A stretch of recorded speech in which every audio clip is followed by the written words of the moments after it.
Disebutkan di dalam Al-Quran surah Ibrahim ayat 49 sampai ayat 50. Ayat 49 sampai 50.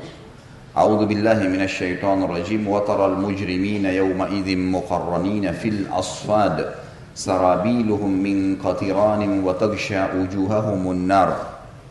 Dan kalian atau kamu akan melihat orang-orang yang berdosa pada hari itu, hari kiamat nanti, diikat bersama-sama dengan belenggu.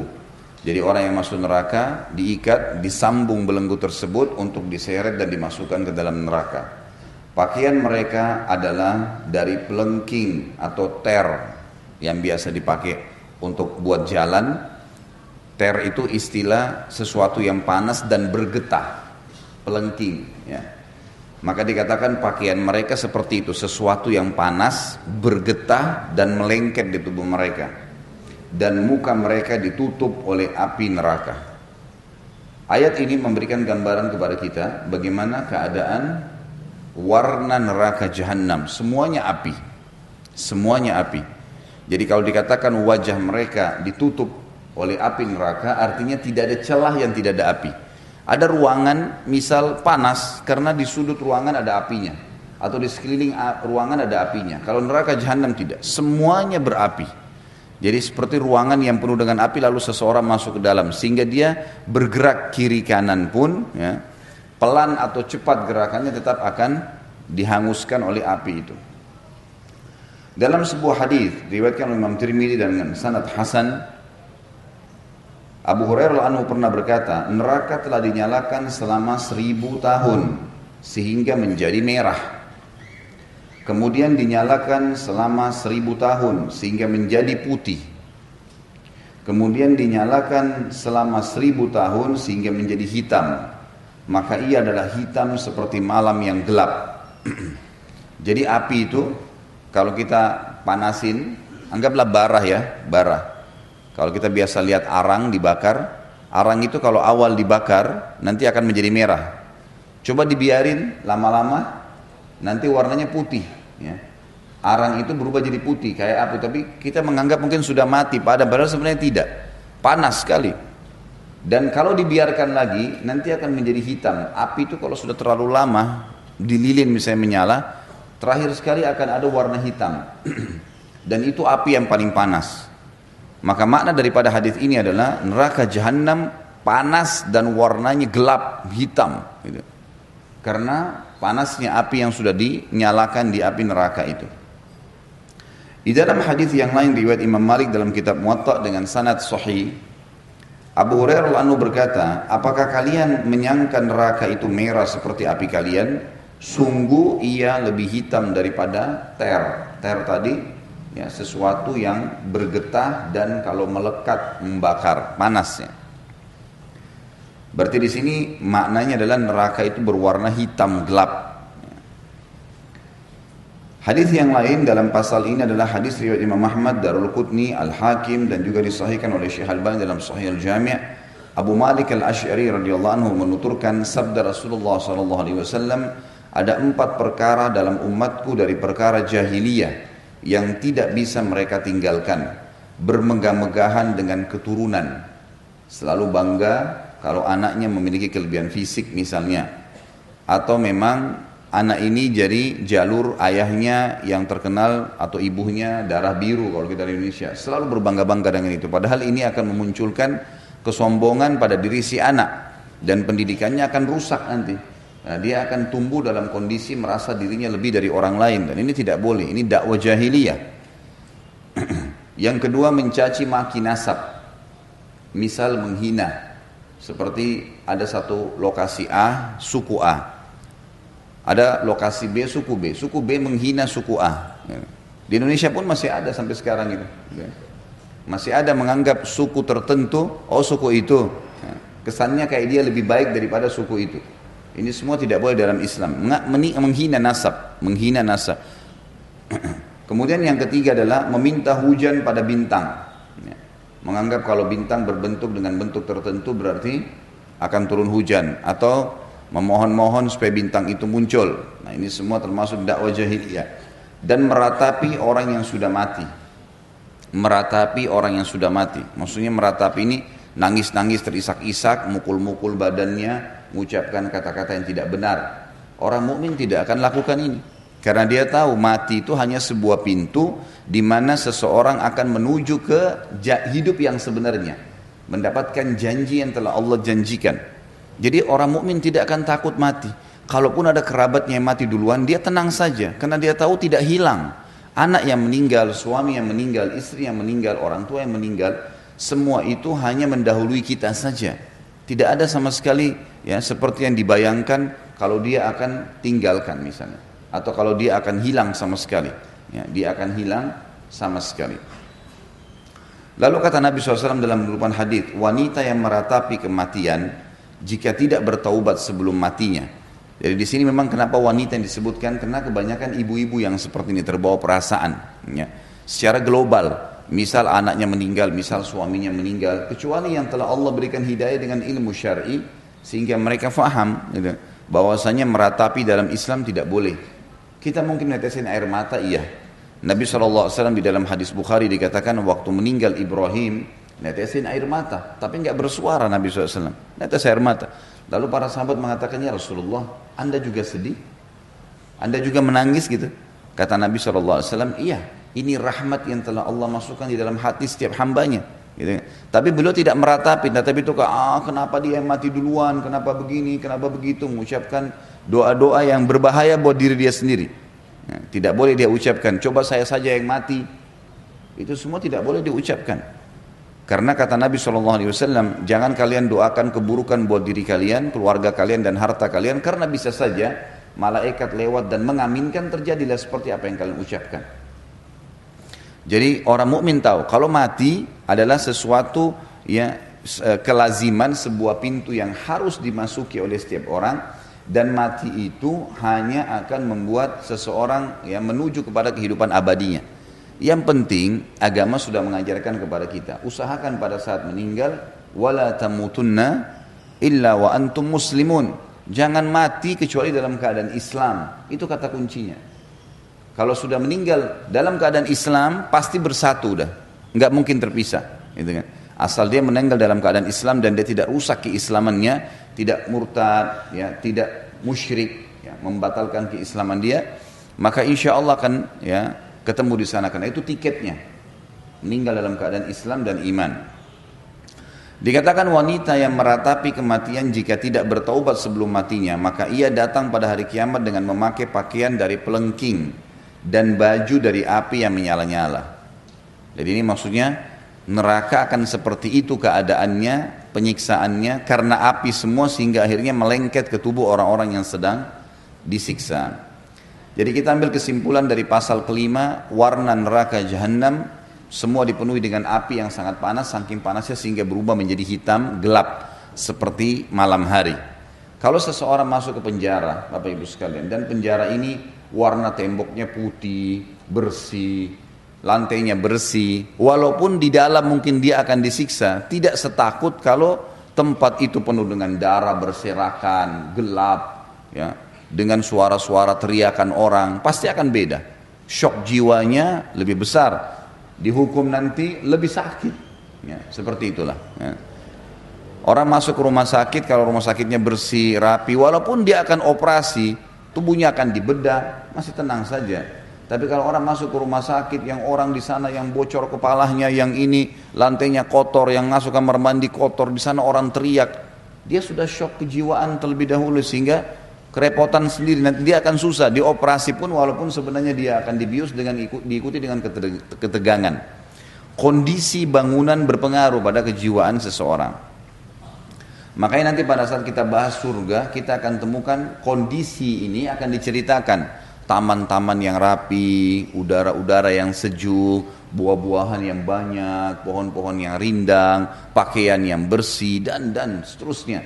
Maka itu akan membuat orang memang tenang, ya, seperti itulah. Masuk ke pasal ke-6, lembah-lembah jahanam. Jadi neraka jahanam bangunan dan juga penuh dengan lembah-lembah, yang lembah ini fungsinya untuk penyiksaan sesuai dengan dosa yang telah dilakukan, dan setiap dosa punya tempat-tempat tersendiri.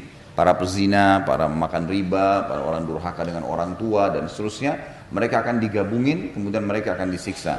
Walaupun mereka hidup berbeda masa. Misal ada pengikut kaum Nabi sebelum Nabi Muhammad SAW, durhaka sama orang tuanya, dan itu dilarang.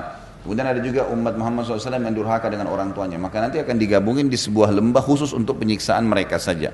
Ya, kemudian ada orang yang sholat, tidak sholat, ada orang ini dan seterusnya. Kalau ada orang melakukan semua pelanggaran itu, maka dia akan digilir, disiksa di sini, nanti akan digiring, disiksa di sana, terus begitu, tidak pernah berhenti setiap harinya. Dan sudah saya jelaskan di awal membahas neraka, di neraka tidak ada kematian.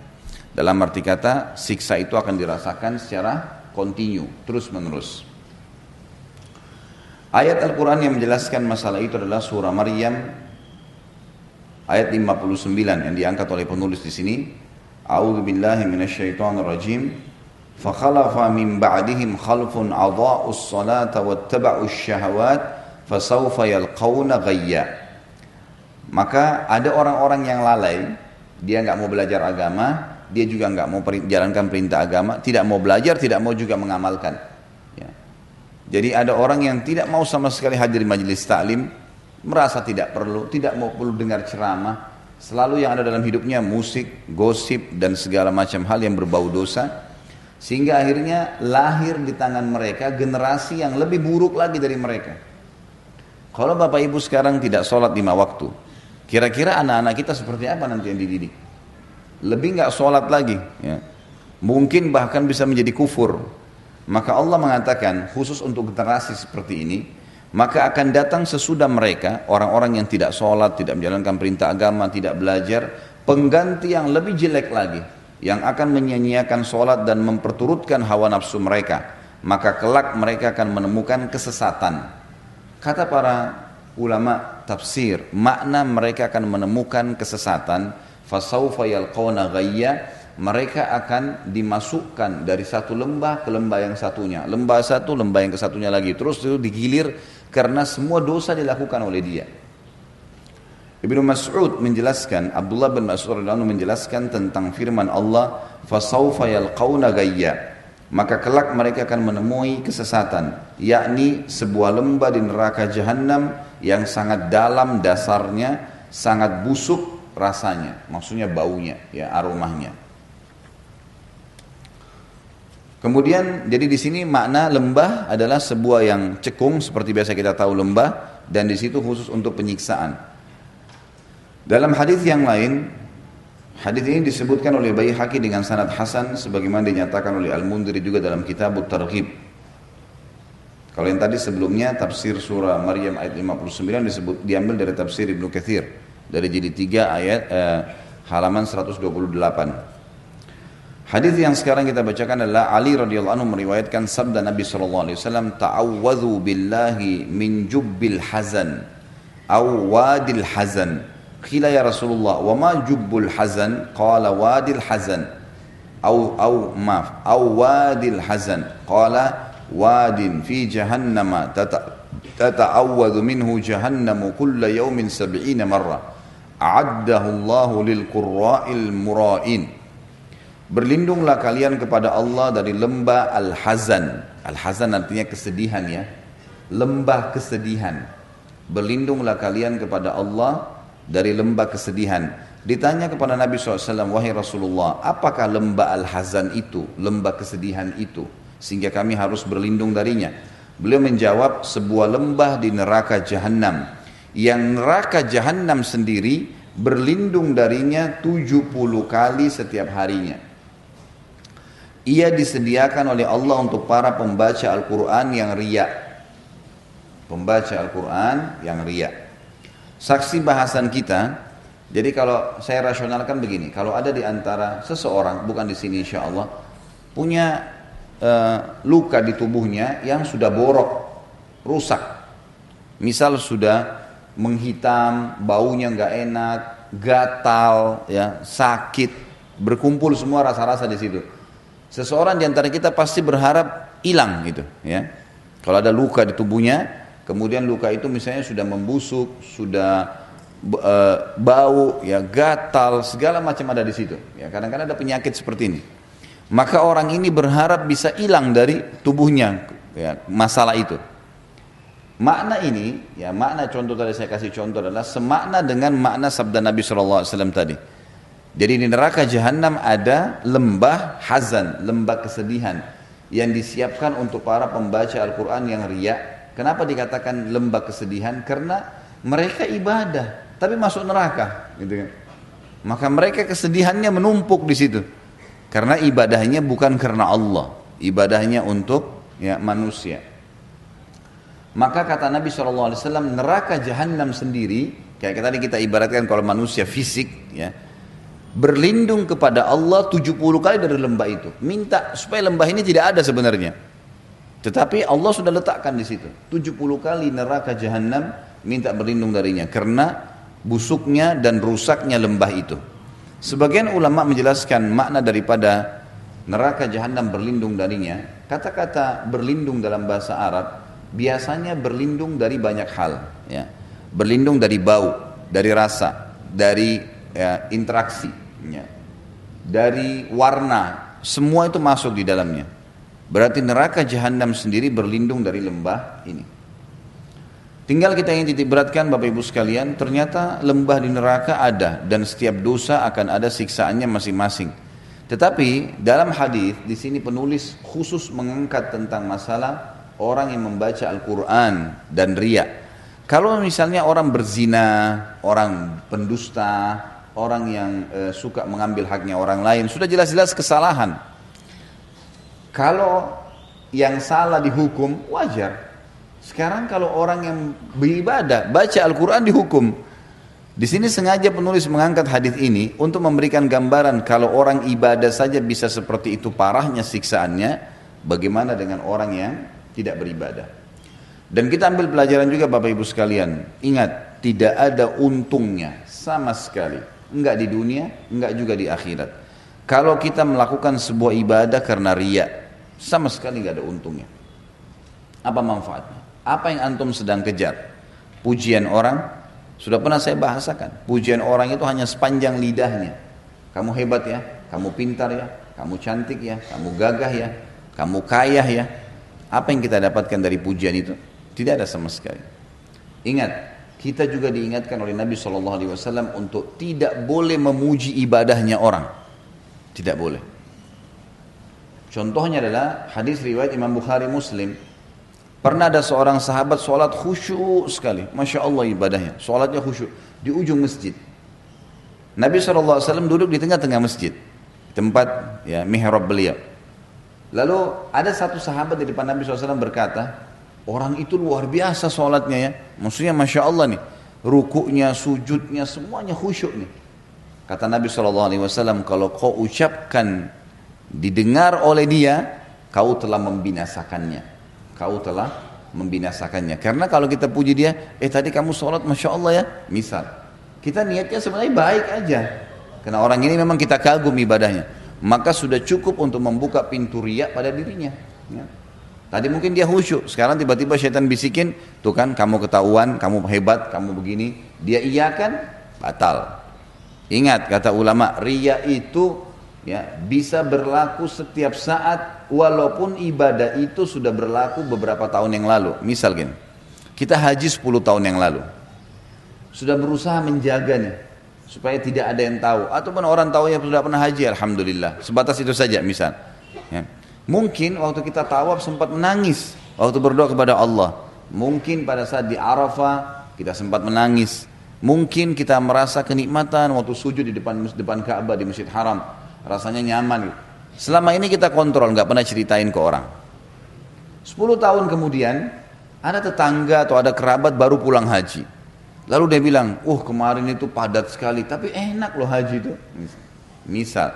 Kemudian dia bilang, saya saking enaknya ibadah itu rasanya sampai nggak tahan, waktu tawaf saya lagi tawaf nangis, misal. Sebenarnya nggak ada gunanya ya, dia ceritain itu nggak ada gunanya. Untuk apa? Orang nggak ada nanya, nggak ada sebabnya, nggak ada diceritain sama dia. Ini sudah terbuka pintu riya nih. Syaitan ya namanya musuh. Dia akan berusaha menunggangi kesalahan orang kepada orang yang ada di sekitarnya. Maka dia berusaha agar kita yang sudah 10 tahun lalu haji, tuh dia juga khusyuk. Kamu kan juga khusyuk, ceritain juga pengalamannya. Oh iya, saya juga rasain dulu tuh 10 tahun yang lalu.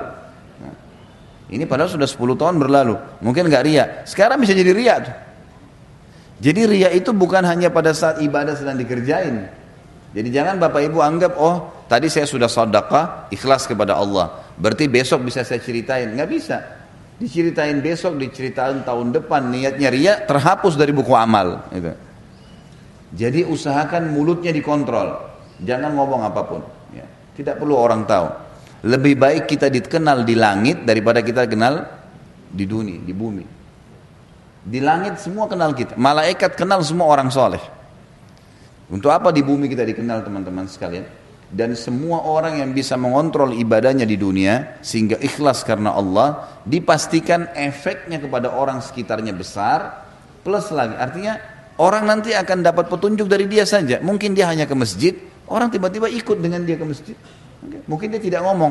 Mungkin kalau dia lewat ada orang minum khamar, khamarnya dibuang gara-gara ditahu ini orang soleh. Tiba-tiba orang dengan sendirinya patuh dengan Allah tanpa dia ngomong gitu. Perilakunya bisa jadi petunjuk, gitu kan? Orang yang bisa mengontrol ibadahnya di dunia, dipastikan pada saat dia sudah meninggal, Allah Subhanahu wa taala akan bongkar ibadah-ibadahnya untuk jadi pelajaran buat manusia. Jadi nggak usah repot-repot ceritain. Allah punya cara. Kisah orang-orang soleh yang dinukil kepada kita, banyak sekali kisah mereka. Bagaimana mereka menjaga keikhlasan, Allah Subhanahu wa taala ya abadikan keikhlasan mereka itu. Seperti kisah Imam Malik misalnya, rahimahullah, gurunya Imam Syafi'i yang meninggal tahun 179 Hijriah. Waktu beliau menulis buku kitab Muwatta, ya. Kitab Muwatta yang tadi salah satu hadis yang disebutkan di sini diriwayatkan oleh Imam Malik dalam kitab Muwatta. Dan kitab Muwatta salah satu dari 9 buku hadis yang dijadikan sebagai rujukan umat Islam. Ringkas cerita waktu beliau nulis Muwatta, rupanya satu orang, beliau di Madinah. Akhirnya ulama-ulama yang memang menganggap Imam Malik sebagai saingannya, ya, ada orang begini subhanallah, menuntut ilmu untuk bersaing dengan para ulama. Ini nggak boleh ya. Ini akan disiksa oleh Allah SWT di neraka. Kata Nabi SAW, siapa yang belajar ilmu untuk menyaingi para ulama, gitu kan, maka dia akan dimasukkan ke dalam neraka jahanam. Ya, nggak bisa ini. Yang jelas Imam Malik rupanya waktu menulis kitab Muwatta, dan buku ini adalah hadis-hadis yang dihafal oleh beliau, maka banyak orang-orang yang merasa saingan dengan Imam Malik menulis juga dan menamakan juga buku mereka Muwatta. Sampai kalau nggak salah itu ada 1000 buku Muwatta. Murid-muridnya tanya, wahai Imam, ini semua orang-orang pada saat dengar Anda tulis kitab Muwatta, mereka pun berlumba-lumba menulis, dan mereka bukannya nyari nama lain, emang mau nyaingin Imam Malik gitu. Banyak sampai 1000 buku ini. Buru-buru menulis. Kata Imam Malik, maka lillahi fahuwa baq. Mana yang ikhlas karena Allah pasti itu yang akan kekal. Betul subhanallah. Pada saat Imam Malik meninggal, dan ini ulama-ulama juga meninggal, gitu kan? Buku yang tertinggal sampai hari ini hanya satu kitab Muwatta. 1000 buku hilang, nggak tahu kemana, gitu kan? Sebagian ulama sejarah mengatakan hanyut di lautan di Irak pada saat suku Tatar atau Mongolia datang, yang menyerang Irak, Baghdad, ibu kota Abbasiyah pada saat itu. Tapi yang jelas, orang kalau ikhlas karena Allah akan sangat membantu dia beribadah. Ya. Kiat-kiat untuk ikhlas yang pertama adalah bacalah fadilah ikhlas itu. Ya, di antaranya hadis Nabi SAW yang berbunyi, Allah tidak akan menerima amalan, riwayat Abu Daud ini ya, Allah tidak akan menerima amalan kecuali yang ikhlas kepadanya. Inna Allah la yaqbalu amalan illa ma kana khalisan liwajhi. Ya. Jadi iman tidak bisa. Kalau bapak ibu tidak ikhlas karena Allah, bukan karena Allah, pastikan percuma, nggak diterima. Ngapain kita keluarin energi, buang-buang waktu. Ya.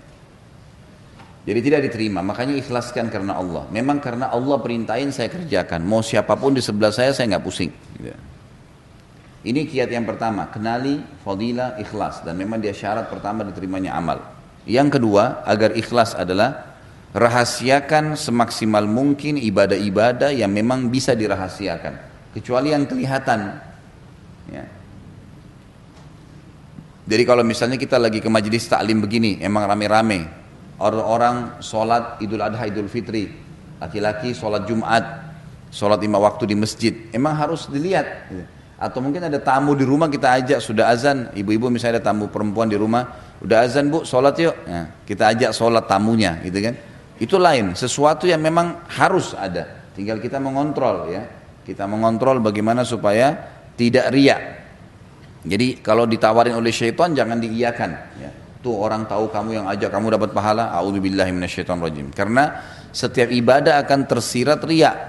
Nah, tapi kalau kita tidak iyakan maka tidak jadi dosa ya, tidak jadi dosa. Jadi kita harus rahasiakan. Misal ibadah yang dirasakan kayak sholat malam, kayak sedekah ya. Apa sajalah ibadah yang kita kerjain. Nah, saya juga pernah singgung masalah haji dan umroh ya. Jadi kalau orang sekitar harus tahu ya sudah, lihat nggak masalah. Tapi kalau iklanin, undang orang ya. Kemudian pernah saya bilang itu orang kalau mau haji pakai akhirnya ada istilah walima safar ya. Walima itu istilah makanan untuk pernikahan dalam agama. Tapi di Indonesia yang penting ada bahasa Arabnya ya. Walima safar, makanan ke pengantin untuk orang safar. Apa hubungannya ya. Apa isinya? Iklanin kalau saya mau pergi haji ya. Untuk apa diiklanin ini? Apa manfaatnya? Pernah saya tanya, untuk apa Bapak Ibu sekalian? Ya untuk kami didoain Ustaz. Untuk apa didoain? Ya mau pergi haji itu Anda yang doain kita gitu kan. Untuk minta maaf. Untuk apa minta maaf pada saat mau pergi haji? Orang minta maaf itu setiap saat. Jangan meninggal, jangan tidur malam hari ini kecuali Anda sudah minta maaf sama semua orang yang pernah buat salah, karena kita bisa meninggal, ketemunya akhirat, bahaya gitu kan. Jadi nggak ada alasan. Maka lebih baik nggak usah. Oh nggak enak sama tetangga kalau nggak acarain seperti mereka, nggak ada ceritanya, nggak enak. Kita punya syariat, nggak boleh. Bahkan para ulama salaf dulu, mereka ada yang pergi jihad, pergi haji, pergi umrah, tidak ada yang tahu, tidak ada yang tahu. Dinukil dalam sebuah kisah Abu Bakar radhiyallahu anhu pernah membantu seorang ibu janda, tidak ada yang tahu. Umar bin Khattab radhiyallahu anhu menceritakan di zaman khilafahnya Abu Bakar, beliau pun punya hajat. Beliau mengatakan saya punya hajat dengan Abu Bakar, kemudian habis sholat duhur, saya ngobrol-ngobrol dulu dengan beberapa sahabat, ya kan? Kata Umar, nanti baru saya mau nyusul Abu Bakar ke rumah. Abu Bakar sering habis jadi imam selama khalifah pulang ke rumahnya. Maka Umar pun nyusul, pikirannya Abu Bakar di rumahnya. Abu Bakar sudah nggak ada, kemudian Abu Umar memberikan salam dari depan rumah, Assalamualaikum warahmatullahi wabarakatuh. Dijawab oleh istrinya Abu Bakar, ya. Lalu Umar berkata, mana Abu Bakar? Kata istrinya, Abu Bakar nggak pernah pulang di jam-jam seperti ini. Waktu seperti ini nggak pernah pulang. Dia biasanya pulangnya habis sholat asar baru pulang ke rumah. Duhur asar tuh nggak pernah gitu. Kata Umar, tapi kami menyaksikan dia selalu pulang ke rumahnya. Kata istrinya, tidak ada. Baiklah, Umar cerdas nih. Umar nggak begitu dia pulanglah ke rumahnya, sholat asar, ketemu sama Abu Bakar, nggak ditanya sama dia. Dia nggak nanya. Maghrib ketemu nggak nanya, Isya ketemu nggak nanya, subuh ketemu nggak nanya. Besok habis duhur, Abu Bakar waktu keluar dari masjid diikuti sama Umar diam-diam. Ternyata Abu Bakar jalan sampai depan rumahnya, dia lihat kiri kanan nggak ada orang, terus lagi jalan lurus sampai ke ujung Madinah, jalan kaki sendirian. Sama Umar diikutin. Ternyata di ujung Madinah ada satu rumah gubuk tua sekali. Abu Bakar pamit salam, terus ada seorang ibu tua jawab, lalu kemudian Abu Bakar pamit masuk ke dalam, diizinkan, masuklah ke dalam rumah tersebut. Umar menunggu di sebelah tembok rumah. Lalu Abu Bakar mengerjakanlah apa yang dia ingin kerjakan pada saat itu, kata Umar. Lalu kemudian setelah Abu Bakar pergi, saya pastikan dia sudah jauh, lalu saya ketuk rumah itu. Lalu saya berikan salam, dijawab oleh seorang nenek. Ya. Lalu saya bilang, ibu, apa ibu izinkan saya masuk? Kata ibu itu, silahkan. Ternyata Umar bilang waktu saya buka pintu, ibu itu tua, sangat tua dan buta matanya. Sendirian tinggal di rumah itu. Lalu kata Umar, wahai ibu, saya boleh nanya? Dia bilang, silakan. Siapa tadi yang datang itu? Ya. Ibu ini buta ya, ibu ini buta, tua dan sendirian. Kata ibu itu, saya nggak kenal siapa dia, karena dia nggak pernah sebut namanya. Lalu kata Umar, apa yang dia lakukan di rumah anda ini? Dia bilang, setiap hari anak itu dari zaman Nabi SAW masih hidup, kan Nabi sudah meninggal, ini zaman kerajaannya Abu Bakar. Dari zaman Nabi SAW masih hidup, orang ini setiap siang datang ke sini membersihin rumah saya, buatin makanan buat saya, cuciin baju saya, dan siapin pakaian yang saya pakai untuk besok. Setiap hari. Tiba-tiba Umar menangis radhiyallahu anhu, dan Umar mengatakan, dengan inilah Abu Bakar mengalahkan kami. Bayangin. Dari sudah puluhan tahun melakukan, tidak ada yang tahu. Umar pun tahu karena ngikutin, kalau enggak tahu. Ini membantu seorang yang sangat tua, raja pada saat itu datang ke rumah ibu janda dan bersihin rumahnya, sapu-sapu dan seterusnya. Dan setelah Abu Bakar meninggal, Umar melakukan hal itu. Terus saja beliau mencari orang-orang janda-janda yang susah, dibiayai, dibantu gitu kan. Dan setiap kali selesai dia mengatakan, inilah pelajaran dari Abu Bakar, inilah pelajaran dari Abu Bakar gitu. Ini contoh-contoh, ini salah satu contoh saja bagaimana mereka bisa mengontrol dan menjaga itu. Jadi kiat yang kedua harus merahasiakannya. Renungi sebuah hadis riwayat Imam Muslim yang berbunyi kata Nabi SAW, Inna Allah yuhibbut taqiyul ghaniyul khafi. Allah sangat cinta dengan hambanya yang taqi. Taqi itu bertakwa. Diperintahin apa dikerjakan, dilarang apa ditinggalkan. Ghani, orang yang kaya dan suka bersedekah. Ya. Suka membantu orang-orang susah. Dan yang ketiga khafi, suka merahasiakan ibadahnya. Allah cinta dengan orang seperti ini. Gak ada yang tahu. Ya. Sampai kata Nabi SAW, bisa saja orang-orang yang rambutnya berantakan, penuh dengan debu badannya, tapi kalau dia bersumpah atas nama Allah, Allah terima doanya. Jadi jangan pernah anggap remeh. Hasan Basri pernah mengajarkan kepada kita Bapak Ibu sekalian, waktu membahas masalah definisi tawadhu. Tawadhu itu merendah karena Allah. Karena kata Nabi SAW, man tawadhu'a lillah rafa'ahullah. Siapa yang merendah karena Allah, Allah akan tinggikan derajatnya. Lalu para ulama waktu itu di Irak ngumpul, di kota Basra ngumpul. Biasanya para ulama ini mendiskusikan tentang hal-hal yang mungkin ada masalah sedang dihadapin, atau sebuah poin mungkin bagi orang awam tidak terlalu penting, tapi bagi para ulama penting. Waktu itu mereka sedang membahas apa definisi tawadhu. Apa sih tawadhu itu? Maka para ulama masing-masing berikan definisi. Hasan Basri diam, rahimahullah. Kemudian tiba-tiba selesai semua membahas, lalu mereka mengatakan, wahai Imam Hasan Basri, apa pendapat anda tentang masalah ini? Kata Hasan Basri, kalian sudah terlalu banyak ngomong gitu, sudah banyak definisi, tapi kalau kalian mau tangkap dari saya, ambil dari saya, maka ketahuilah tawadhu adalah jangan kau lihat muslim siapapun di depan mata kamu, bagaimanapun jenjang sosialnya, ekonominya, fisiknya, kecuali kau mengatakan pada dirimu, dia lebih baik daripada saya. Maka secara otomatis kita akan merendah, dan merendah ini akan membawa kepada ikhlas, tidak akan riak, gitu kan? Biasanya orang riak karena dia merasa lebih hebat dari orang lain, maka dia menceritakanlah, gitu kan? Maka ini ada hubungannya. Bagaimana kita merendah, jangan sampai kita menganggap kita lebih baik daripada orang lain. Dan ini masuk dalam poin ketiga. Untuk ikhlas adalah seseorang selalu merendah, merasa dirinya kurang dibandingkan orang lain dari sisi ibadah. Kata Umar radhiyallahu anhu, kalau seandainya kau melihat seseorang yang lebih tua, maka katakanlah orang ini lebih dulu hidup dari saya, maka amalnya lebih banyak. Dan kalau kau lihat orang yang lebih muda, maka katakanlah anak orang ini masih lebih muda, dosanya masih lebih sedikit daripada saya. Otomatis kita tidak akan merasa lebih dari orang lain. Orang lebih tua, kita merasa bahwasanya orang ini lebih dulu hidup, berarti lebih banyak amalnya. Yang lebih muda, berarti lebih sedikit dosanya daripada saya. Sehingga kita terus merendah. Makanya kiat ikhlas juga ini adalah merendah, tawadhu.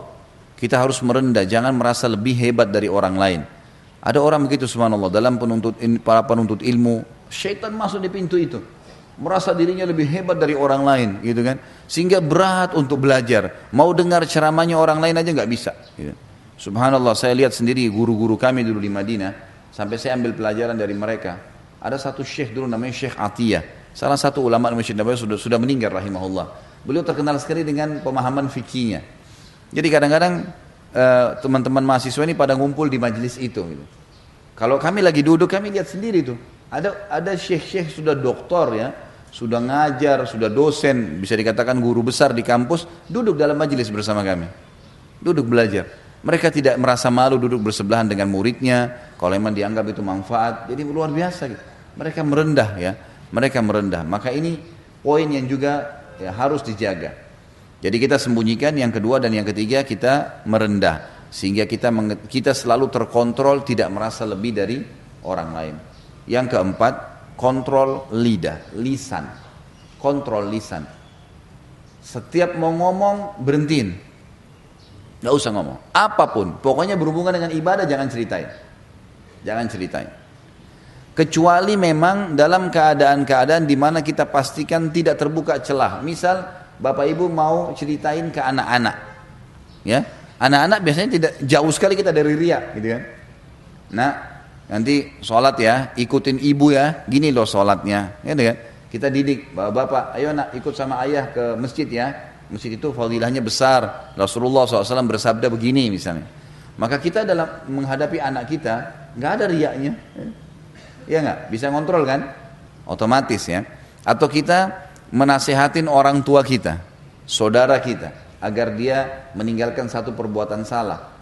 Saya yakin kita bisa mengontrol itu. Nah, kontrolan ini harus bisa kita milikin nih, gitu kan.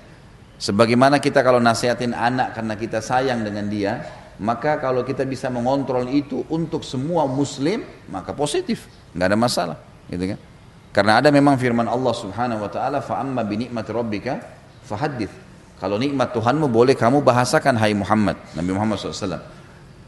Ulama tafsir mengatakan kalau ada seseorang yang kalau dia sampaikan pengalaman dia bisa memberikan manfaat dan dia bisa mengontrol riya, tidak masuk dalam riya yang dilarang.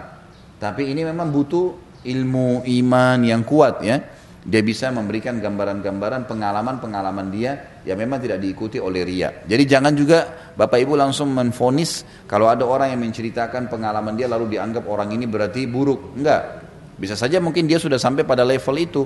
Memang dia bisa mengontrol sebagaimana dia nasihatin anaknya, gitu kan. Misal di kota Jakarta ini tidak ada yang ikut jihad. Sementara jihad sekarang sedang terjadi. Lalu dia sudah ikut, dia punya pengalaman, lalu dia membicarakan.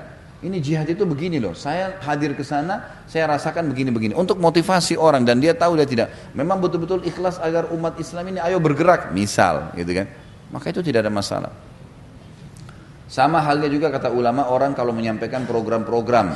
Ya, seperti sering saya bahasakan setelah mengambil fatwa ulama tentang bolehnya menyampaikan program. Kayak saya sering sampaikan ini ada program sosial Bapak Ibu sekalian seperti ini, seperti ini, seperti ini. Kalau kita nggak sampaikan orang nggak ngerti, gitu kan. Maka harus disampaikan. Teman-teman yang minggu lalu waktu datang teman-teman dari yang mengantar bantuan ke Syria, memang mereka pengalaman di lapangan, mereka harus sampaikan. Memang kami buka sekolah tahfidz Quran, kami membuka pabrik-pabrik roti buat memberikan makan ke orang-orang dan harus diceritain untuk orang jadi tahu supaya memang mereka termotivasi mengerjakan ibadah itu. Tapi kalau dia juga menceritakan itu karena dia ingin dipuji ya sama, berarti masuk dalam bab riya. Baik. Itu saya tambahkan karena memang ada disebutkan di sini tentang qurra'ul mura'in, ya. Orang-orang yang baca Quran karena riya. Tentu ini contoh, maka semua juga masuk dalamnya seperti sholat karena riya, sedekah karena riya dan seterusnya. Kita masuk ke pasal ke-7, kerak jahanam. Maksudnya dasarnya ya. Disebutkan dalam surah An-Nisa, penulis mengangkat surah An-Nisa ayat 145. A'udzu billahi minasyaitonir rajim. Innal munafiqina fid darkil asfali minan nar. Sesungguhnya orang-orang munafik itu ditempatkan pada tingkatan yang paling bawah dari neraka jahanam. Kata-kata fid darki, dark itu adalah keraknya kalau bahasa Indonesia, dasarnya. Sesungguhnya orang-orang munafik di dasar api neraka. Baik. Pertanyaan kecil Bapak Ibu sekalian, kenapa orang munafik diletakkan di dasar neraka? Dan kalau di neraka, kalau dikatakan dasar berarti tempat yang paling menyedihkan dan paling menyusahkan, ya. Paling tidak nyaman, paling berat siksaannya. Itulah dark, ya, keraknya. Jadi tempat yang paling buruk, yang paling buruk. Alasannya kata ulama tafsir adalah karena kalau orang kafir jelas kekufurannya. Sementara orang munafik nggak jelas kekufurannya. Pura-pura jadi orang beriman, ya. Pura-pura jadi orang beriman, ya. Ada satu hal yang saya ingin titik beratkan di sini Bapak Ibu sekalian, yang saya lihat banyak umat Islam tidak faham itu di Indonesia. Kehidupan kita, tolok ukurnya adalah kehidupan Nabi Muhammad SAW di Madinah. Kehidupan Nabi SAW di Madinah ada 4 golongan, pernah saya sampaikan ini. Golongan yang pertama adalah golongan orang-orang kafir. Saya mulai dari kafir karena kita harus tahu Nabi Muhammad SAW hidup, ya, beberapa tahun pertama di Madinah bertetangga dengan 3 suku Yahudi, Qainuqa, Nadhir dan Quraidah, gitu kan. 3 suku ini tinggal bersama Nabi SAW, interaksi, bahkan Nabi SAW pernah memiliki utang kurma dari salah satu pendeta Yahudi, interaksi. Berarti sampai ya, selesainya nanti pembunuhan Dajjal, sampai Dajjal mati, ya setelah Dajjal mati kan Islam sudah menyebar dan kata Nabi SAW semua rumah di muka bumi akan masuk Islam. Sampai Dajjal, sebelum Dajjal mati, sebelum Nabi Isa AS turun ke muka bumi ini untuk membunuh Dajjal, ya itu ke belakang semua orang Islam akan interaksi dengan orang kafir. Nggak bisa luput itu, sebuah hukum. Jadi biar presiden kita orang Muslim yang baik, faham agama, ulama, semua menterinya begitu, tetap akan ada interaksi sama orang kafir. Dan ada hukum-hukumnya. Orang kafir ada namanya ahli zimmah. Orang kafir yang dibawa naungan pemerintah Islam, kayak turis yang datang, orang yang datang bekerja, orang yang investasi di negara Islam, semua boleh disambut. Selama mereka tidak buat kerusakan. Dan Nabi SAW mengusir suku-suku Yahudi dari Madinah pada saat mereka berkhianat saja. Setelah berkhianat diperangi oleh Nabi SAW. Kalau enggak maka enggak. Ini ada golongan ini yang pertama. Jadi kita akan ada interaksi dengan orang-orang kafir. Ada orang kafir yang harbi, orang kafir yang keluar dari negaranya memang mau memerangi umat Islam. Nah ini diperangin, ini lain. Golongan yang kedua adalah golongan orang-orang munafik. Orang-orang munafik. Siapa orang-orang munafik di zaman Nabi SAW? Pimpinannya namanya Abdullah. Abdullah bin Abi Salul. Abdullah ini artinya hamba Allah, nama yang bagus. Tapi dia kepala munafikin. Jadi di kehidupan Nabi SAW ada orang munafik. Dan Nabi SAW menunjukkan kepada kita bagaimana bermuamalah dengan mereka. Orang-orang munafik dibiarkan hidup bersama muslimin. Kalau mereka mau ikut sholat, mereka menggunakan nama Islam, mereka juga ikut berpuasa. Bahkan di zaman Nabi SAW ada di antara mereka ikut berjihad, ikut berperang, gitu kan? Tetapi kelihatan ada ciri-cirinya. Jadi mereka orang-orang yang suka membangkang terhadap hukum Nabi SAW. Nabi mengatakan keluar, jangan keluar ya Rasulullah, gitu kan? Nabi SAW akan menghukum orang kafir pada saat itu, suku Nadir. Maka datang Abdullah bin Abi Salul mengatakan, mereka adalah teman-teman saya, selamatkan ya Rasulullah. Dia tolong orang-orang kafir yang sudah berkhianat, misal. Kemudian mereka yang menyebarkan fitnah di tengah-tengah umat Islam, seperti fitnah tentang masalah ya Aisyah berzina dengan Safwan radhiyallahu anhum ajma'in, gitu kan. Tentang kisah ifk namanya, fitnah Aisyah, yang Allah selamatkan Aisyah dan Safwan dari fitnah itu. Itu dari kisah Abdullah bin Abi Salul. Ini semua adalah ya sifat-sifat orang munafik. Mereka hidup di tengah-tengah muslimin, sementara mereka membenci Islam dari dalam. Jadi di Indonesia ini banyak sekali, subhanallah, namanya Muhammad, namanya Ahmad, namanya Yusuf, tapi tampil di media benci Islam. Benci Islam. Apa itu hukum Islam? Apa itu begini? Apa itu begitu? Gitu. Kalau kita lihat misalnya jaringan-jaringan liberal di Indonesia, itu benci sekali dengan Islam itu. Benci luar biasa dengan Islam. Dan kalau kita baca tulisannya mereka kaget, ini muslim atau bukan gitu. Benci Islam. Ada apa? Indonesia harus diterapkan hukum Islam. Ini Indonesia bung gitu. Loh kamu ini muslim atau bukan? Kok lucu gitu. Allah menyuruh memang pencuri dipotong tangannya, perintah Allah. Kamu muslim ya terima. Muslim artinya menyerahkan diri dan pasrah kepada Allah. Ini enggak. Untuk apa? Untuk apa? Untuk apa? Untuk apa? Protes. Kenapa begini? Kenapa begitu? Gitu kan. Pada saat sekarang lagi diribut-ributin untuk dilarang, nggak boleh itu homoseksual, nggak boleh lesbian. Mereka tampil tuh. Kenapa memang? Nggak apa-apa, berikan kebebasan. Ngawur ini. Gitu. Allah larang loh. Kaum Lut disiksa gara-gara itu. Dan kita mayoritas Muslim, gitu kan. Fitrah manusia menolak. Enggak, mereka tampil sebagai pahlawan. Waria didukung, gitu kan. Boleh nikah lintas agama, boleh nikah ini sekarang sesama jenis, nggak apa-apa. Ngawur semuanya, gitu kan. Tapi Anda harus tahu, jangan heran adanya orang-orang seperti ini. Karena di zaman Nabi SAW ada, namanya nama Islam, mengaku Muslim tapi munafik. Cirinya adalah selalu mencari kesalahan-kesalahan kaum muslimin. Selalu diobok-obok tuh hukum supaya jadi masalah buat kaum muslimin. Dan ini ada, ingat pimpinannya di zaman Nabi SAW namanya Abdullah. Sekarang kalau namanya Islam jangan terpengaruh dengan namanya. Dan Allah sebutkan surah khusus, surah Al-Munafikun. Di antaranya Allah sebutkan cirinya, A'udzubillahi minasyaitonirrajim, idza ja'akal munafiquna qalu nashhadu innaka rasulullah. Kalau orang-orang munafik datang, mereka mengatakan, kamu adalah Rasulullah Muhammad. Kalau kita sekarang, kami juga pengikutnya Nabi Muhammad sallallahu alaihi wasallam. Wallahu ya'lamu innaka la rasuluh. Allah tahu kau adalah rasulnya. Wallahu yashhadu innal munafiqina lakadzibun. Dan Allah memberikan kesaksian orang-orang munafik dusta. Hanya ada maslahat-maslahat di situ.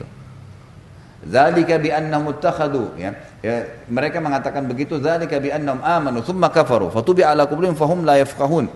Itu sebabnya karena mereka berdusta. Maaf, sebenarnya begini, ittakhadhu aymanahum junnatan fasaddu an sabilillah innahum sa'a ma yahkumun.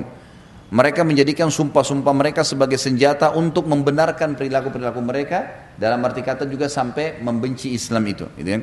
Maka sangat buruk apa yang mereka telah jadikan sebagai hukum itu. Dzalika bi annahum amanu, itu disebabkan karena mereka mengatakan beriman, tsumma kafaru, lalu mereka kafir. Fatubi ala qulubihim, maka Allah tutup hati-hati mereka. Fahum la yafqahun, mereka tidak memahami, ya. Mereka tidak memahami, akhirnya Islam itu tidak menganggap penting, gitu kan. Lalu Allah sebutkan, wa idza ra'aitahum tu'jibuka ajsamuhum wa in yaqulu tasma' liqaulihim ka'annahum khushubun musannadah. Ya, yahsabuna kulla sayhatin alaihim humul adu fahdharhum qatalahumullah anna yufakun. Ini 3 ayat pertama atau 4 ayat pertama dari surah Munafikun. Kata Allah, ciri-ciri orang munafik umumnya, kamu kalau lihat fisik mereka, kau akan kagum hai Muhammad. Dan kalau mereka ngomong, kau akan kagum dengan perkataannya. Mereka berputar-putar argumen untuk membenarkan perilakunya. Mereka seperti batang-batang pohon, ya, yang kelihatannya bagus dari luar, dalamnya keropos semua, gitu kan. Dan kalau ada teriakan-teriakan dari kaum mukminin untuk jihad, untuk memerangi orang kafir, mereka selalu mengira mereka lah yang dituju, gitu kan. Seperti itulah, ya. Jadi orang-orang munafik ada di tengah-tengah kaum muslimin, dan kita bermuamalah dengan mereka sebagaimana muamalahnya dengan kaum muslimin. Tapi kalau mereka sudah melakukan pelanggaran-pelanggaran, maka Allah Subhanahu wa taala akan menghukum mereka, ya, disuruh hukum. Yang ketiga, ada orang beriman. Yang ketiga, ada orang bermaksiat. Asi namanya. Jadi walaupun presiden kita muslim, seorang alim ulama, menterinya semua juga muslim, alim ulama, tetap di Indonesia akan ada orang berbuat dosa.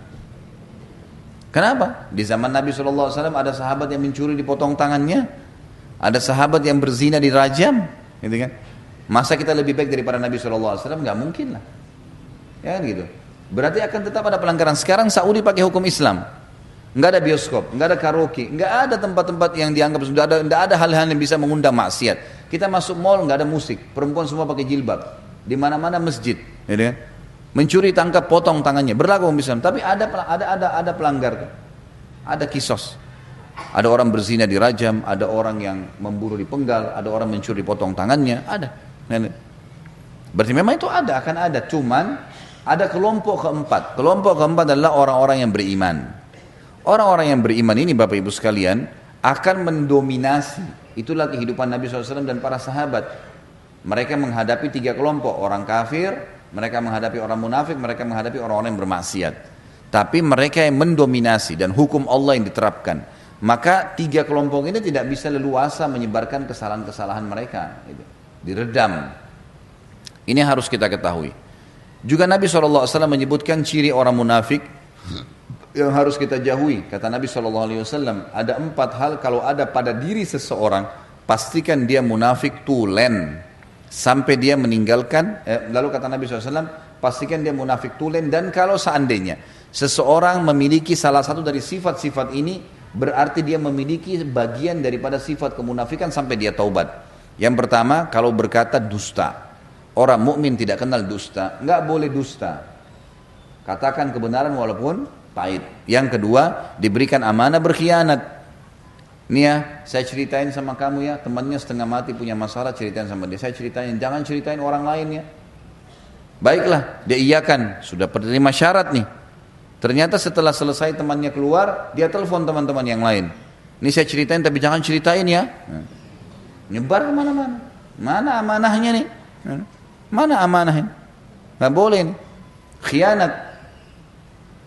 Ada seseorang telepon temannya.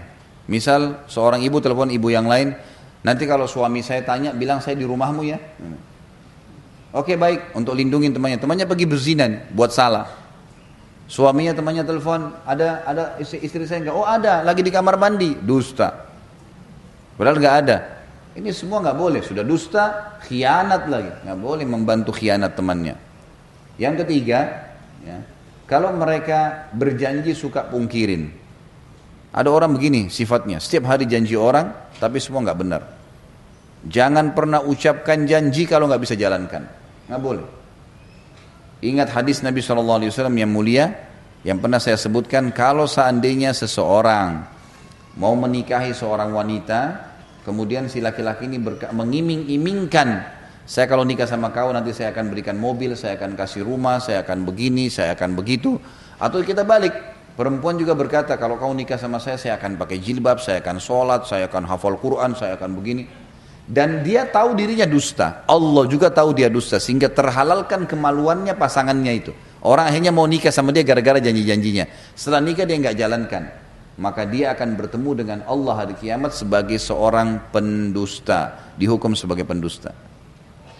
Seseorang datang kepada temannya lalu mau utang, kata Nabi SAW, lalu dia mengiming-imingkan kepada pemilik uang nih, kalau kau utangkan saya akan bayar sebulan, gitu kan. Kalau saya dapat keuntungan saya akan kasih bagi hasil dan seterusnya. Dusta, dia tahu dirinya dusta, Allah tahu dia dusta, gitu kan. Lalu kemudian terhalalkanlah harta saudaranya itu, muslim tadi. Maka dia akan bertemu, dan dia tidak mau bayar nih, memang sudah dia tidak mau bayar dari awal. Maka dia akan bertemu dengan Allah sebagai seorang pendusta, pencuri. Nah, pencuri. Dia sebagai seorang pencuri. Tadi awal itu adalah pendusta. Dan ini sifat munafik, makanya kita tidak boleh. Dalam Islam tidak ada dusta, tidak ada khianat, tidak ada pungkiri janji. Dan yang keempat adalah sifat munafik, mereka kalau berdebat mereka curang. Kalau berdebat mereka curang. Jelas-jelas bukan haknya, dia datangkan argumen. Berapa banyak nih di pengadilan nih? Nyuri hak warisnya saudaranya, buat surat palsu, ya. Akte tanah lah, akte lahir lah, macam-macam palsu semua. Ini nggak boleh. Dia curang. Maka ini sifat munafik. Hati-hati, orang-orang munafik di neraka jahanam lebih berat daripada orang kafir. Karena orang kafir jelas kekufurannya, orang munafik nggak jelas nih. Ada hadis yang mulia bunyinya begini. Nabi SAW pernah ditanya, apakah orang mukmin itu bisa memiliki sifat pengecut, takut? Kata Nabi SAW, iya. Lalu kata para sahabat, ya Rasulullah, apakah orang mukmin itu bisa pelit? Maksudnya kadang-kadang dia mau kasih, kadang-kadang enggak. Kata Nabi SAW, iya. Lalu kata para sahabat, apakah orang mukmin bisa menjadi pendusta, bisa dusta? Kata Nabi SAW, tidak, nggak bisa. Harus hilang sama sekali dari sifat kita ini. Ucapkan kebenaran walaupun pahit, ya, karena itu sifat munafik. Kita dengarkan sekarang hadis Nabi SAW riwayat Imam Muslim. Khalid bin Umair radhiyallahu anhu menceritakan Utbah bin Ghazwan radhiyallahu anhu pernah berkhutbah dengan mengatakan, disebutkan kepada kami bahwa batu dilemparkan dari pinggir jahanam lalu jatuh di dalamnya selama 70 tahun sebelum mencapai dasarnya. Demi Allah, ia akan penuh. Apakah kalian heran? Jadi dalamnya neraka, ini kan diceritakan tentang keraknya. Jadi dari pintu utama sampai ke keraknya itu 70 tahun jaraknya. Hadis yang lain, Al-Hasan Al-Basri rahimahullah meriwayatkan atau mengatakan, Umar bin Khattab pernah mengatakan, perbanyaklah mengingat neraka karena apinya sangat panas, dasarnya sangat dalam, dan alat pemukulnya terbuat dari besi. Hadis Hasan riwayat Imam Tirmidzi.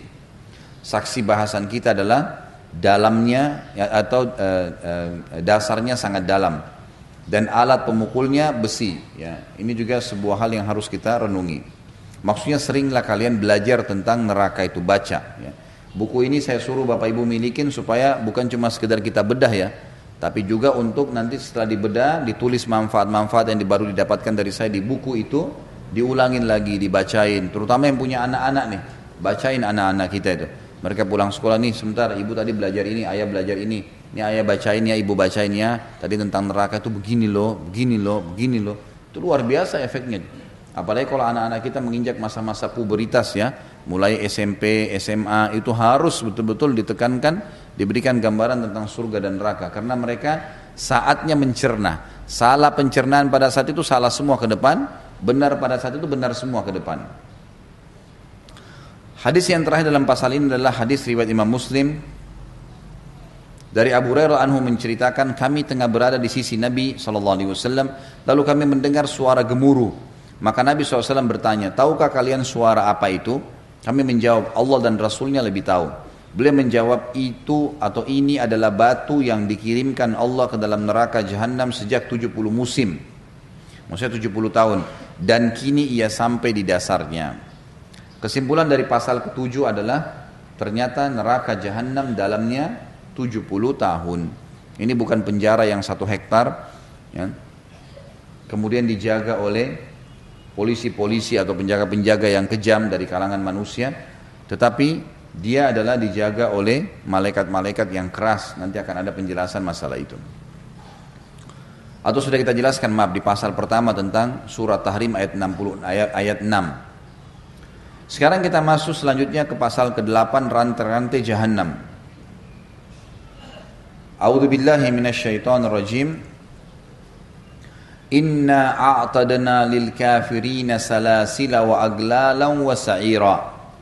Sesungguhnya kami menyediakan bagi orang kafir rantai, belenggu dan neraka yang menyala-nyala, Saksi bahasan sini ada belenggu, ya, ada belenggu di neraka Jahannam. Selanjutnya kita lihat buka surah Mukmin ayat 69 sampai 72. Dan saya sarankan walaupun Bapak Ibu menghafal ayat Al-Qur'an yang sedang kita bahas, tetap saja ya, usahakan agar melihat Al-Qur'an. Karena melihat fisik Al-Qur'an sebuah ibadah tersendiri. Membaca Al-Quran walaupun sudah menghafalnya secara fisik itu ibadah sendiri. Mengulangi hafalan juga ibadah sendiri. Ya. Kalau di dalam Al-Quran surah Ghafir, dia namanya 2. Surah Ghafir, surah Mukmin, surah nomor 40. Nah. Ayat 69.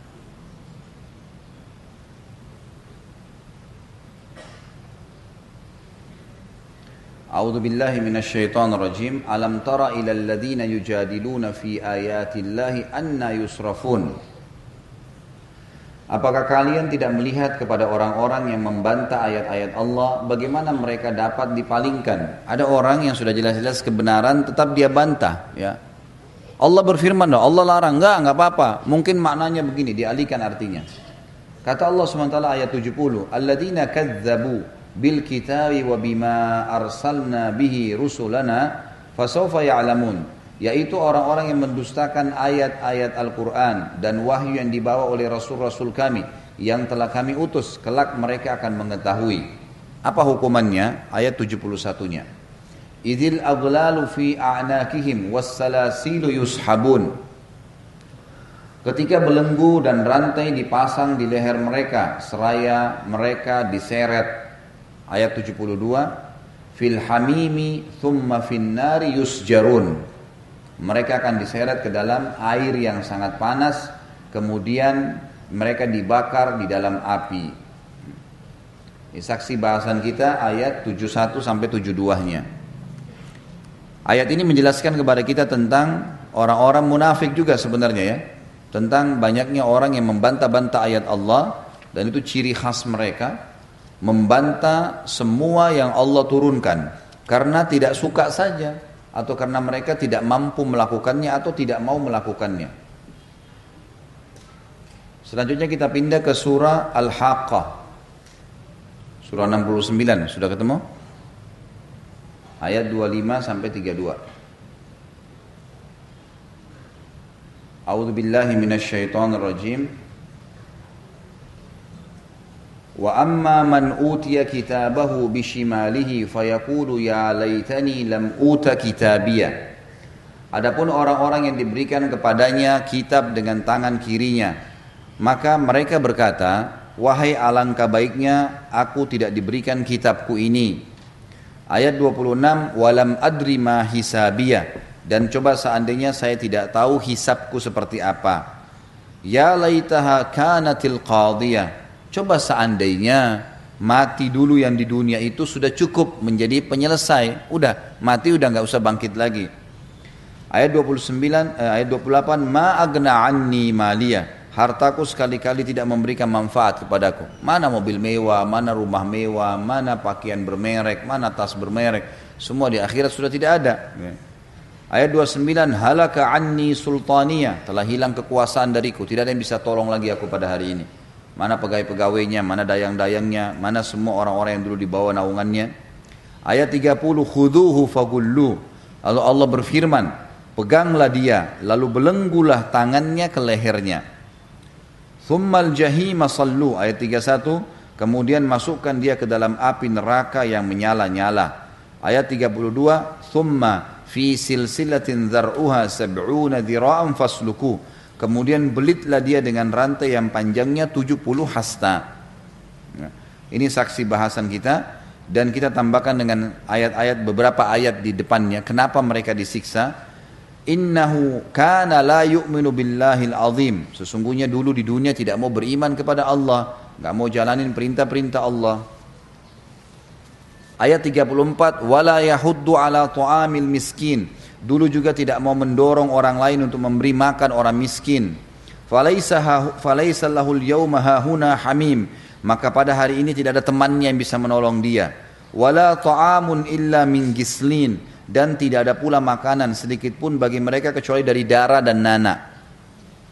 La ya'kuluhu illa al-khati'un. Itu tidak akan dimakan kecuali bagi orang-orang yang telah berbuat dosa. Ya. Jadi ini saksi bahasan sampai ayat 37. Dan yang dibahas adalah 70 hasta rantai yang melilit tubuhnya. Ada riwayat lain yang menjelaskan nanti orang-orang di akhirat akan dibangkitkan setinggi ayahnya Adam. Adam 60 siku ke langit ya, 60 hasta. Rantai akan disiapkan 70 hasta. Para ulama tafsir, para ulama hadis menjelaskan tentang maksud daripada bagaimana mempertemukan antara manusia diikat dengan 70 hasta rantai. Ya. Dijelaskan oleh mereka tinggi tubuhnya nanti 60 hasta. Maka rantai tersebut akan dililitkan dari kakinya, semua tubuhnya dililit sampai tidak ada celah yang terlihat lagi tubuhnya, sampai di kepalanya. Dan rantai itu akan lebih 10 hasta dari tubuhnya, gitu kan? Untuk melebihkan rantai di bagian kaki dan di bagian kepala, sehingga dia tidak bisa bergerak sama sekali, dan rantai itu terbuat dari api. Lalu para malaikat menyeret mereka dengan rantai-rantai itu maksudnya. Ya. Jadi ini bukan rantai-rantai biasa. Kita bayangkan kalau kita dililit dengan rantai, kalau diikat tangan saya dengan rantai, udah beratnya luar biasa. Atau mungkin cuma kaki kita dirantai sampai betis sudah berat luar biasa. Bagaimana kalau seluruh tubuh dililit dengan rantai itu sampai ke kepalanya? Matanya pun tidak bisa melihat, hidungnya nggak bisa bernafas, semuanya dililit, dan itu terdiri dari api. Wa na'udzubillah. Ya. Ini sebuah ancaman yang sangat berat. Kita tutup dengan hadis, dan silakan kalau ada yang mau bertanya setelah ini disiapkan pertanyaannya. Kita tutup dengan hadis riwayat Tirmidzi. Abdullah bin Amr radhiyallahu anhu mengatakan, menuturkan sabda Nabi SAW, seandainya peluru seperti ini seraya mengisyaratkan sebesar batok kepala dikirim ke langit bumi, ya, yaitu sejauh perjalanan setahun, niscaya sampai ke bumi sebelum malam. Seandainya ia dikirim dari pangkar rantai, niscaya berjalan selama 40 musim, malam dan siang, sebelum sampai ke dasarnya. Jadi sebenarnya terjemahan peluru harus lebih dijelaskan. Maksudnya mata rantai.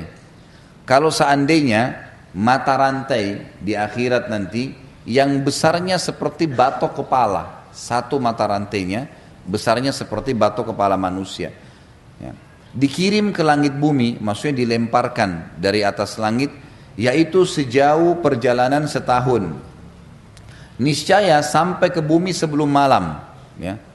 Jadi karena cepatnya sebenarnya perjalanan yang kalau Allah inginkan rantai tersebut dilempar, maka bisa sampai sebelum malam.